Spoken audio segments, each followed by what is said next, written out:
Bem, boa noite. Começamos hoje com mais uma das nossas palestras e desta aqui é um tema que até é muito interessante, que eu tenho uma grande paixão e acho que há mais aqui alguém que tenha uma grande paixão em dormir. Ótimo. Então, ótimas notícias. Vamos aqui dizer que se dormir bem e ter um sono de qualidade é importante para nos mantermos jovens, cheios de saúde, produtivos e livres de doença. Então percebemos que temos um relógio interno que regula todo o funcionamento do nosso corpo e que é extremamente afetado pela luz a que estamos expostos. E o sono é algo que é extremamente importante. É tão importante que em 2018 o Nobel da Medicina foi para um cientista que estuda os ciclos circadianos. Por isso o sono deverá ser um pilar e algo que deverá ser uma prioridade na nossa vida. O sono afeta-nos física, mental e emocionalmente. É um processo que é personalizado. Eu tenho o meu horário, a Sofia tem o horário dela e por muito que queiramos, nós tentamos sempre manter uma hora de acordar e de deitar que serão sempre muito próprias e personalizadas. É muito difícil forçar um horário em alguém, mas é treinável. É algo que nós conseguimos treinar com o tempo, a regular o nosso sono. E isso é algo que é muito importante. Existe também uma correlação entre o sono e a performance. Existe aqui meio mundo que se está a enganar e está a enganar de uma forma que pode ser prejudicial para a saúde. Que são pessoas que dizem assim, eu tenho de ser muito produtivo, eu tenho de ser excepcional no meu trabalho, vou dormir menos umas horinhas. Consigo à noite trabalhar e meter mais umas horas, vou responder uns e-mails à meia-noite e vou dormir mais tarde. E isto aqui tem um impacto gigante na saúde deles. Por isso, às vezes aquelas discursos motivacionais de eu durmo 4 horas, fico fantástico, sou um hiperprodutor, consigo fazer coisas fantásticas e maravilhosas e sou CEO de uma empresa gigante porque durmo 4 horas, pode ser válida apenas para aquela pessoa. Porque o cronotipo dela permite que ela tenha uma estrutura de sono muito limitada. Agora, tentar vender essa ideia para todos pode ser letal.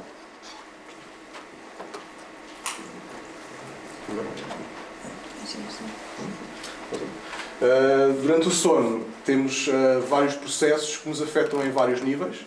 A nível neurológico, enquanto dormimos, o nosso sistema imunitário é ativado. E temos umas células, que é a micróglia, que vão entrar no cérebro e vão reorganizar as ligações dos neurónios. Vão limpar todos os danos e vão remover todas as células mortas. E vão também combater infecções. Ou seja, para o nosso cérebro poder funcionar livre de doença e em estado ótimo, temos de dormir. A nível bioquímico, para quem está a crescer neste momento é essencial uma noite de sono, por isso é que as crianças têm um tempo de sono, uma hora de sono muito mais estendida do que a nossa, e ao longo da vida o número de horas de sono e a qualidade do nosso sono vai degradando e reduzindo, mas é durante o sono que a hormona do crescimento é libertada.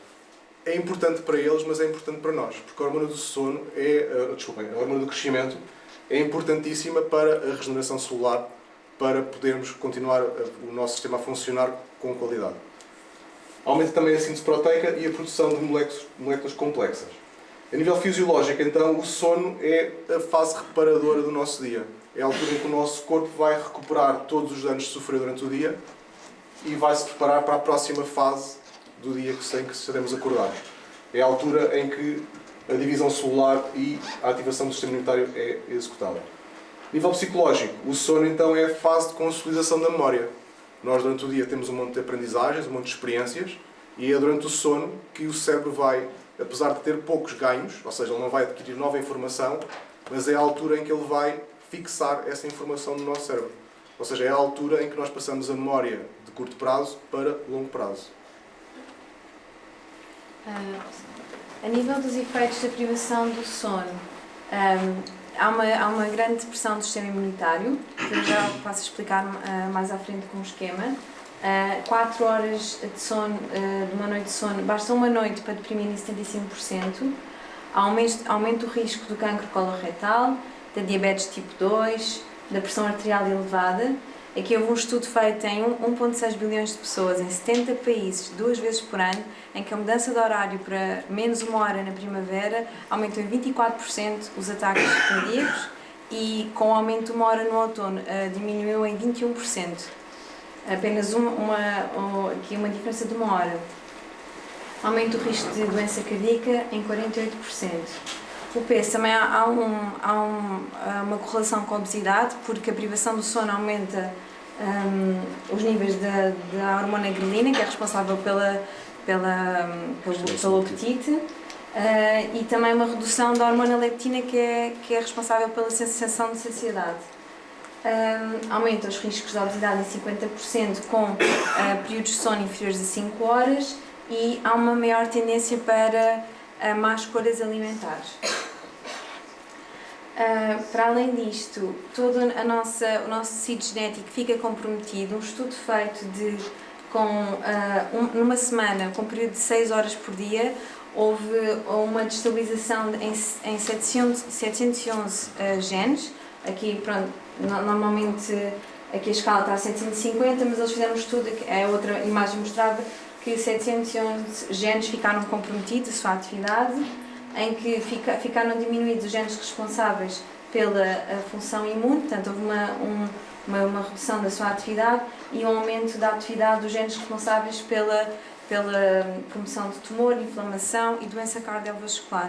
Portanto, aqui está um bocadinho a explicar o porquê da privação do sono, as consequências na nossa saúde. As Natural Killer Cells são os nossos agentes secretos do sistema imunológico.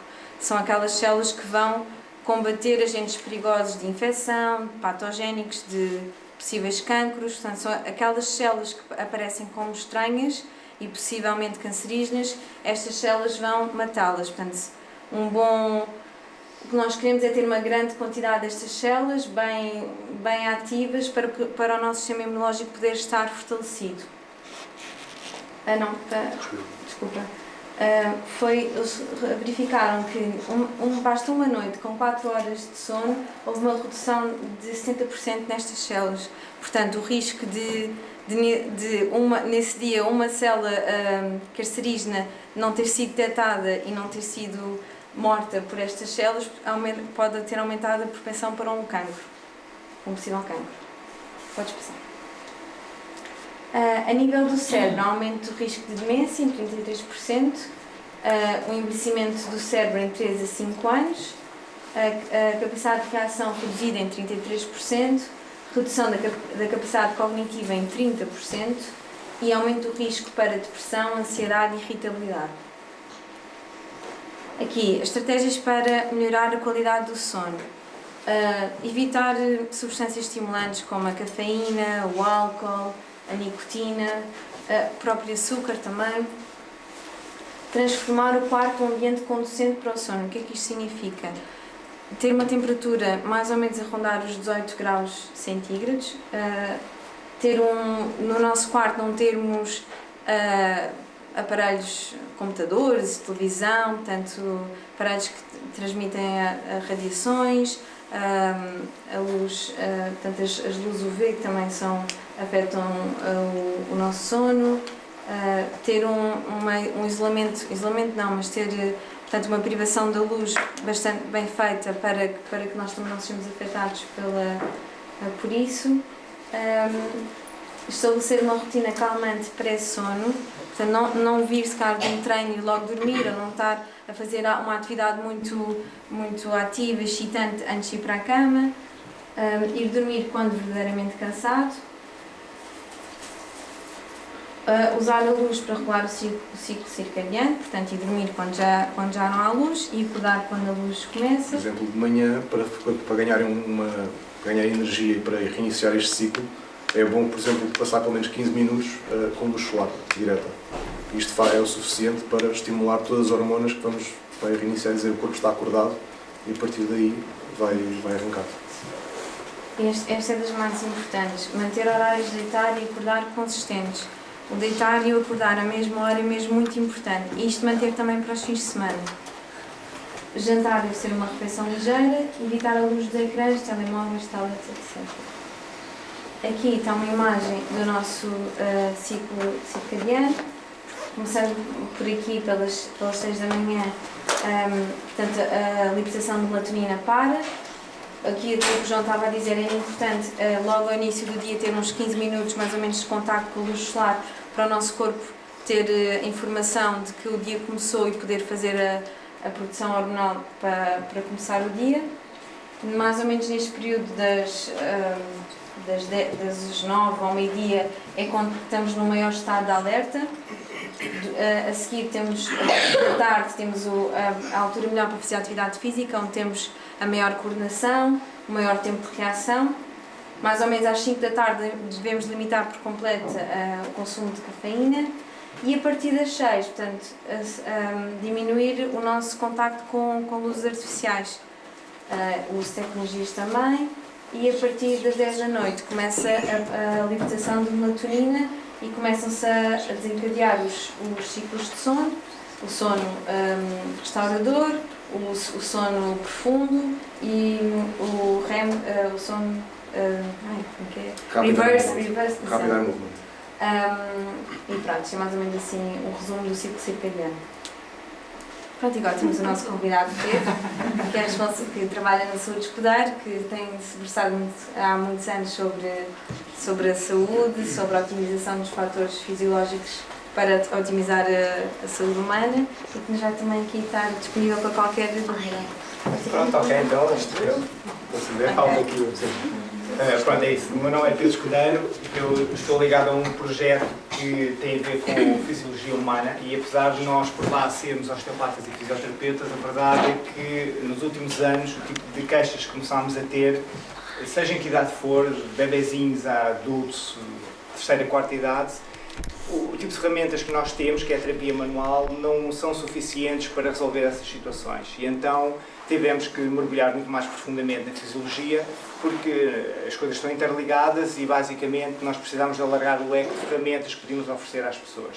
Portanto, isto é um desenvolvimento de vários anos e tivemos a sorte de estarmos numa era absolutamente brilhante, porque nos últimos 10, 15 anos nós pudemos ter acesso a informação e a conhecimento que estava retida dentro de laboratórios em que os investigadores falavam uns com os outros, em revistas publicadas dentro da comunidade, que mais ninguém tinha acesso porque elas são pagas, é uma linguagem muito complicada.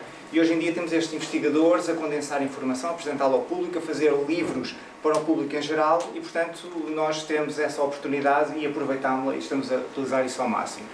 E a ligação aqui com o projeto da Jovem Academia é precisamente nessa linha, porque quando demos conta estávamos a falar exatamente as mesmas coisas e, portanto, temos vindo a criar estes laços e estas pontes que nos permitem interrelacionar o projeto que aqui faz em termos de aprendizagem, por exemplo, com uma coisa como o sono. E então eu gostava, se calhar, de fazer só aqui um pequeno preâmbulo sobre a fisiologia do sono, uma coisa muito simples, para nós termos isso como ponto de partida. É que o sono é uma atividade que, em termos de, digamos, do que está a acontecer no cérebro, é mais ativo do que o próprio processo durante o dia, com todos os estímulos, todas as solicitações.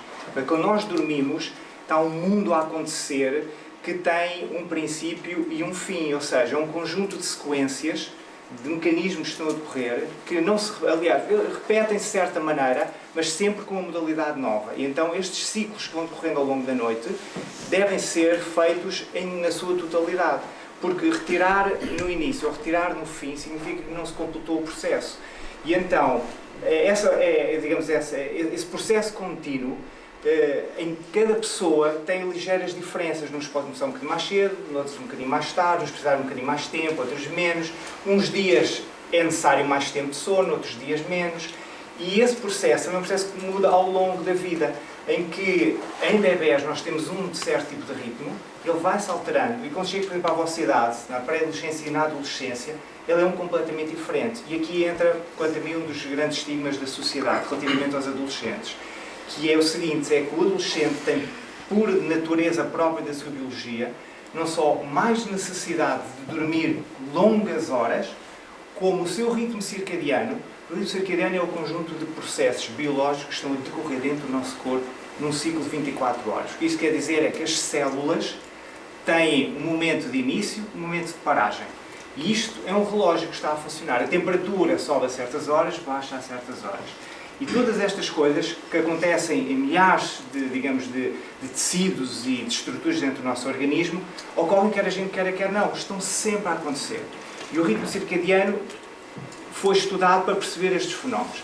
E o que acontece é que o ritmo circadiano do adolescente desloca-se para mais tarde.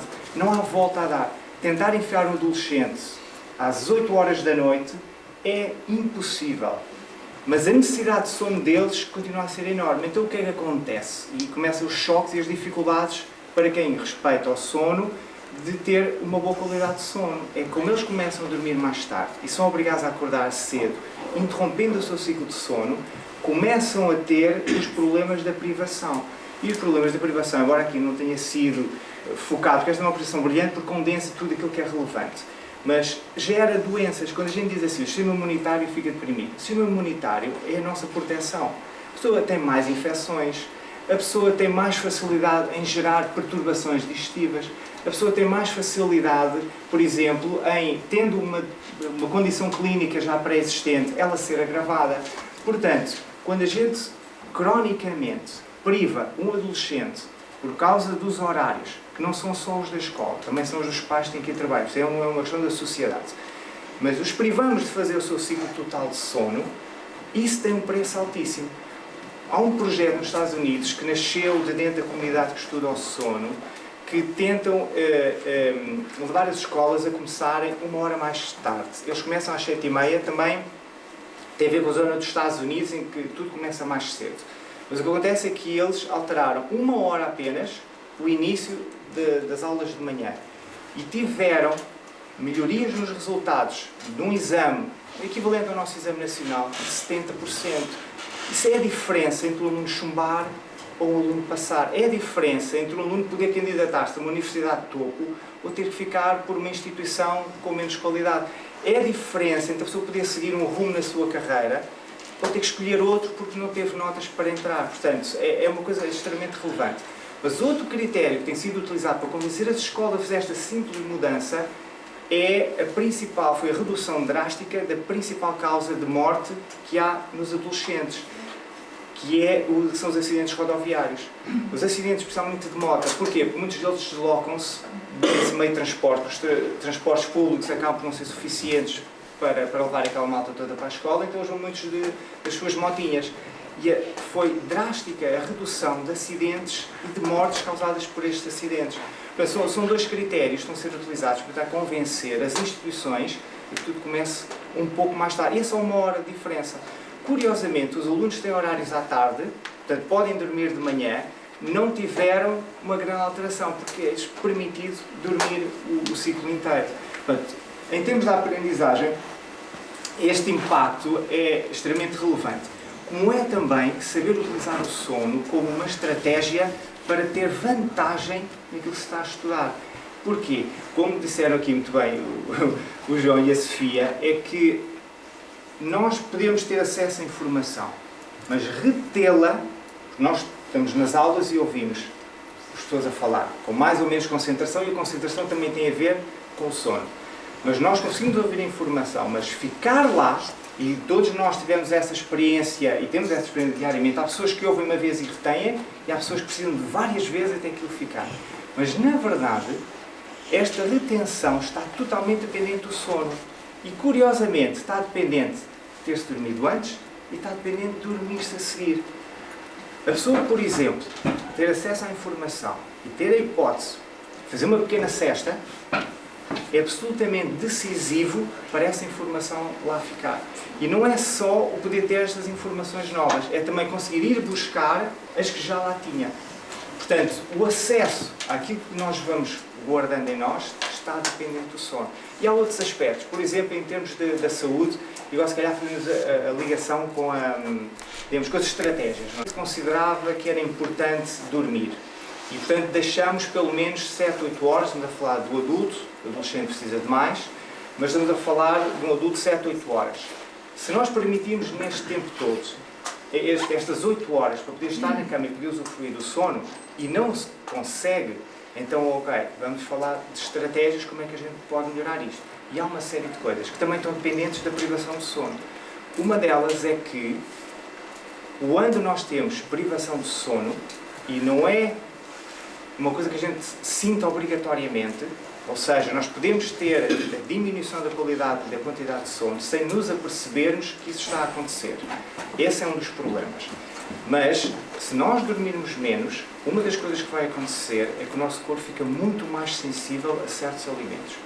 Tem muito mais tendência de procurar certos alimentos, principalmente, isto é uma coisa que nós vemos também na adolescência, procurar alimentos chamados energeticamente densos. Muito açúcar, muito sal e muita gordura não saudável, na base de óleos aquecidos. Portanto, é muito fácil devorar um pacote de batata frita se dormiu menos do que aquilo que se dorme. Só que isto depois implica na qualidade do sono também. Porquê? Porque este tipo de alimentos provoca picos numa substância que nós temos no corpo que é chamada glucose, que nós introduzimos no organismo para alimentar as células. E estes alimentos provocam picos muito grandes. E a instabilidade, ou seja, ter muitos picos ao longo do dia, faz com que se tenha mais dificuldade em adormecer e que o sono durante a noite seja muito menos eficaz. Portanto, as coisas acabam sempre por estar totalmente ligadas. A privação de sono leva a más opções e essas más opções têm implicação no sono. A gente tem que cortar o ciclo aqui em algum ponto. E o primeiro ponto é dar consistência. É combinar horários, ok, temos este horário, desta até hora, temos estas horas, vamos proporcionar aqui a noite de sono. Agora, o que é que pode atrapalhar? Foi falado aqui que o ritmo circadiano depende de vários fatores e um deles é a luz. Uma das coisas que acontece é que, e é uma descoberta recente, em meio dos indianos, há uma área do cérebro, numa estrutura chamada hipotálamo, tem um conjunto de célulazinhas, que foi aqui abordado, que é o núcleo supraquiasmático, que recebe informação da luz através do olho. Mesmo em pessoas cegas, a não ter um certo tipo de cegueira, elas mesmo assim têm essa luz, portanto conseguem ter ritmo circadiano normal, mas o que acontece é que esta luz é introduzida no olho, chega até o cérebro e inicia o tal ciclo das 24 horas. Quando a luz lá fora diminui, e nós temos sorte em Portugal, temos um bom horário em termos de sol e de noite, mas quando a luz solar desaparece, nós começamos a produzir uma hormona, que também foi aqui falado, que é a melatonina.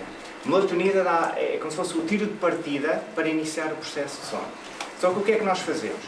O nosso ritmo interno está-nos a pedir que é a altura de começar a baixar a nossa atividade, começar a preparar para dormir, mas nós pomos este tipo de luz, que é altamente danificadora. Porquê? Porque é chamada luz branca ou luz azul, luz brilhante, que é aquela que o João referiu que era importante ter nos primeiros 15 minutos da manhã, mas é extremamente agressiva à noite. Então o que é que ela faz? Neste momento, o nosso ritmo interno, por exemplo, a da Sofia já deu sinal ali há pouco, estava na fase já de diminuição de temperatura, está a começar a preparar-se para dormir, e de repente, e corretamente, é que esta é que é a hora certa.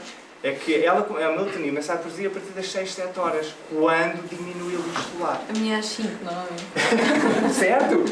Porque agora é a altura para isso, não é? Nós dormimos mais no inverno, por isso, as noites são mais longas. Mas, curiosamente, o que acontece é que nos dá um conflito interno. Ou seja, os nossos fatores genéticos e hormonais estão-nos a dizer que a altura de dormir é a altura de dormir, e as luzes estão a dizer é a altura de estar acordado. E há muitas pessoas que chegam a casa e deitam os filhos, quando os pais não nos vemos nisso, e é quando temos a tranquilidade de estarem deitados para ir poder, muitas vezes, jantar e ir fazendo os trabalhos que sobraram. E então, a exposição a estas luzes, são as luzes dos tablets, são as luzes de todo tipo de audiovisuais, já para não falar do tipo de excitação que pode provocar o que se está a ver, mas só a simples luz o está a fazer, está-nos a informar o cérebro que tem que estar ativo. E esse conflito interno é um conflito biológico, em que o corpo tem uma necessidade que não está a ser satisfeita. Então o que acontece é que quando nós nos vamos deitar, entretanto já está outra hormona que se acumulou durante o dia, que é a adenosina, que é aquela que, por exemplo, quando as pessoas têm sono, bebem um café. O que a cafeína faz? Vai ocupar uns receptorzinhos no cérebro onde esta adenosina se liga. Portanto, impede que a adenosina, portanto, essa hormona do sono, se, digamos, entre para aquelas áreas cerebrais e possa provocar o sono. E então, como nós temos estas ações da luz, por exemplo, da cafeína, o que vai acontecer é que o corpo, na altura que chegou a hora de ir para a cama, nos diz, mas eu agora não estou preparado para isso. E a pessoa é capaz de estar mais uma hora e tal, às vezes até conseguir desligar. E mesmo que eu consiga, porque a pressão do sono já é muita, Ao longo da noite temos mais interrupções, ou seja, temos o chamado sono fragmentado, que é uma forma de insónia. Pode ser por não se conseguir dormir, pode ser por se acordar demasiado cedo, antes do tempo, ou pode ser por ter fragmentação. Todas estas coisas privam a pessoa de passar pelo ciclo total do sono e poder tirar partido daquela que é considerada, no fundo, digamos, a poção mágica da nossa longevidade. Longevidade sem doenças, não é longevidade só nos conseguimos manter aqui muito tempo. Não temos doenças ao longo desse processo. Pronto. Para além disso, outro aspecto que eu acho que é muito relevante tem a ver com o comportamento.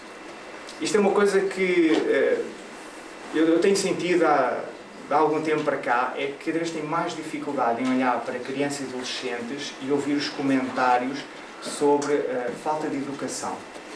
E porquê que eu tenho esta dificuldade? Porque eu vejo muito mais a perspectiva da desregulação da fisiologia do que uma criança não querer cumprir as regras e não querer agradar aos pais ou aos educadores.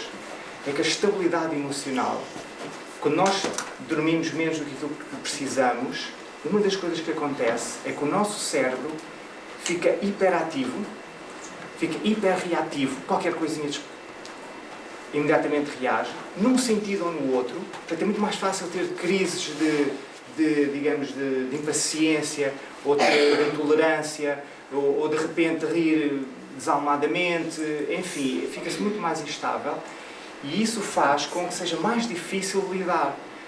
A própria força de vontade, nós dizemos, mas eu já disse isto várias vezes, isto é mesmo para cumprir. Essa força de vontade leva a pessoa a conseguir contra a resistência fazer, fica extremamente diminuída se a gente dormir menos. Portanto, é uma panóplia tão grande que não há nada que o sono, não há operação nenhuma mental, nem do corpo, que não dependa significativamente da qualidade do sono. Eu não sei se alguém quer fazer aqui algum comentário relativamente a isto que está aqui a ser dito, porque é importante que vocês, jovens ou vocês pais, também desvendam bem as dificuldades, porque as estratégias de resolução são muitas. Cada vez está mais, não é? As duas principais são, de facto, a consistência, ter horários definidos que se regulam o ritmo circadiano, e a outra é a temperatura do quarto. A temperatura do quarto não quer dizer seja a temperatura dentro da cama. Entre 15 graus e meio e 20 graus, portanto aponta-se para estes 18 graus aproximadamente, a temperatura ideal. A verdade é que tem que ser uma temperatura para o fresquinho, mas a pessoa pode estar bem acomodada, portanto a gente tem que jogar com isso.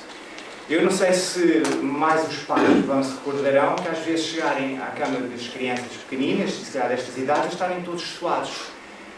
Essa dissipação de calor é essencial. Por isso, por exemplo, com a idade, no caso das senhoras, por causa das insuficiências vasculares, têm mais dificuldade em fazer essa dissipação de calor. Então dorme-se pior por causa disso. Portanto, uma das formas que nós temos de aliviar a nossa noite é ter o quarto, manter o quarto fresco. Portanto, aquele sobreaquecimento de ar condicionados ou um ventilador tem este aspecto negativo. Não é? É preferível ter o quarto fresquinho e ter, digamos, suficiente roupa para tapar, do que estar sobreaquecido e a pessoa dormir sob aquela temperatura. É que dorme-se mesmo pior, mesmo que se consiga dormir. Acaba por ser melhor ter um quarto mais frio e dorme-se melhor com mais frio, mesmo tendo frio, do que com calor. Exatamente, é isso mesmo. É isso mesmo.